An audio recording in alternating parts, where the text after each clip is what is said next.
welcome to Inside Topeka Arts. Hi, I'm Ralph Hipp. Over this next half hour, we're going to be profiling several Topekans who've made big contributions to the capital city's art scene. We'll begin by heading over to Topeka Civic Theater and how many of the actors and stagehands make their work there a family affair. We'll meet painter Barbara Waterman Peters with an update on her first year as a no-toe artist. And then we'll head downtown to a unique venue on Kansas Avenue, a place to enjoy dinner and a show or two. Let's begin first of all with the TCT families.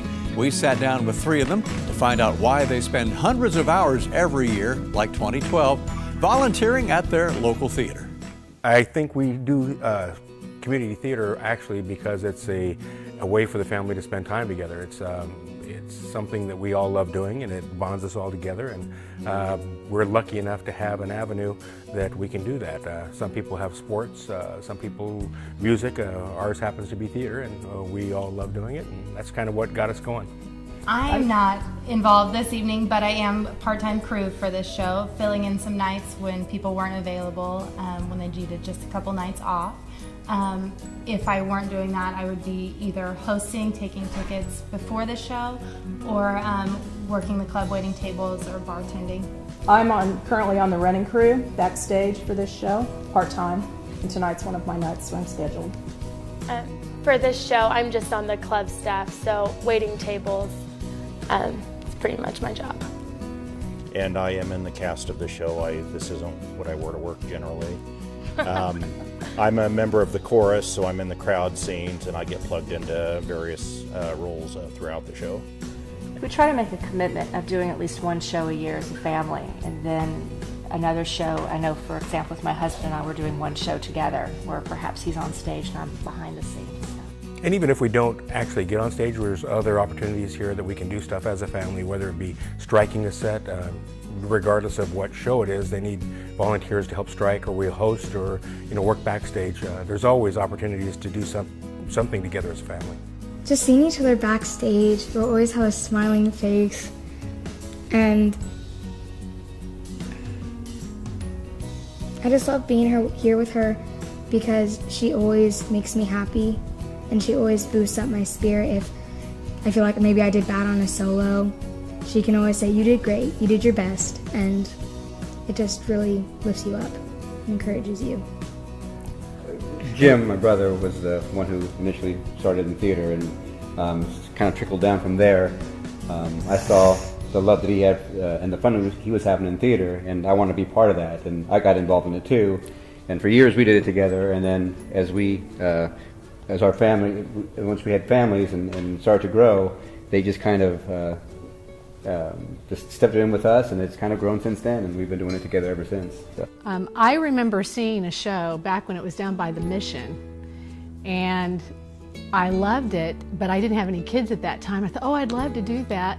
And my husband said, no, we don't have enough time now, and that was pre-kids. And then once you start having a family, I thought there's no way I could ever audition for a show, being a mom, just because the time commitment. And I got blessed with a kid who's great in theater and music, and I thought, hey, this is our opportunity. But we heard about Annie Warbucks through the grapevine, and we just decided to audition. We walked in, we didn't know what we were doing, and Sydney got cast, and the story lives on. Yeah. So it was just happenstance, that's for sure. And I think one thing that's gotten us started, not just any one of us doing theater, but gotten us to do theater together, is that it is such a time commitment. If you do a main stage musical, if you're in the cast or the stage manager, it's 3 months out of your life where pretty much everything else, except for what you're doing at your job during the day, comes to a grinding halt. So you don't see much of your family unless they are there with you. And so if I can have my family here with me and still do the theater that I love, that's the best of both worlds.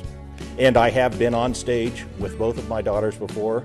I have stage managed with both of my daughters. My wife and I have never been in the same show together, but there have been a number of shows where I've been in the cast and she's been on the crew. There have been nights when all four of us have been here, sometimes working on as many as 3 different shows. It's the fun and love passion that we have for just being here, because I think that we all agree that we just all love this place. And how we get to share it together it definitely brings out the best in us, but It keeps them away from boys. That's what I like about it. Saying for me, it was always a nice break from school, you know, with cheerleading, band, or dance classes or whatever. It was always nice to come somewhere and do something different during the summer. With different people also. Yeah, not around the same people. I mean, the girls, especially the friendships that they've developed, well, all of us, but the girls, I mean, you know, with the teenagers and everything, a whole new group of friends. So for all of us too. I mean, we consider this our second family. And you hear the word family a lot when you talk to theater people. It really is a second home. There have been nights where we didn't have to be here, maybe one of the rare nights where we didn't need to be here. And if we don't necessarily have anything else to do, you know, if it's one of those nights the yard doesn't need to be mowed, it's like, well, what should we do tonight? Well, we can run by the theater and watch so-and-so's rehearsal. So we just feel like we belong here. I mean, just getting to meet new people, it's amazing. And I love I can actually be myself here, so I'm not afraid of anything, really. I'm here all the time. I remember Sydney auditioned for her first show, and I figured if I had to be up at 11 o'clock at night anyway to go pick her up, I might as well see if, you know, they'll show some mercy and put me in the show with her. So it's just a great opportunity to be able to spend some quality time. Life is so hectic, and some great memories are built here. I don't know that there is a worse part other than the schedules. I think the hardest part for us, and maybe, I don't know, Robbie, you have to address it too, but keeping them on task with homework and mixing the schedules and school and balance, that's probably the hardest part. Well, I joke about it somewhat, but in all seriousness, the lawn doesn't get mowed very often during the summer, and you don't have a lot of free time. I'll be going home after the show tonight to do a month's worth of laundry. You know, things that, as I jokingly say, that normal people would do when they got off work, we get to do at 10 or 11 o'clock at night. Tech week is the worst when you're here every night because laundry doesn't get done. You eat fast food meals, trying to pick something out that you haven't had that week yet. And especially with the holiday show, you always feel like you're playing a little bit of catch up, trying to even make arrangements for the holidays themselves. You do it while you're here and on the run. But it's also kind of fun to be in that position. Like when Tech Week is starting, when we're showing up for that first tech rehearsal, you know, Joanne and I will get together and we'll say, okay, well, you pick up some peanuts and potato chips and I'll stop by and get some sodas. Okay, we'll order a pizza, and we set up our own little picnic and party because we know we're going to be there from maybe 6 o'clock till 10, 11, you know, perhaps 12 o'clock at night. And that's actually part of the excitement. The Arts is just because, I mean, it is a venue that we've known all the way through growing up.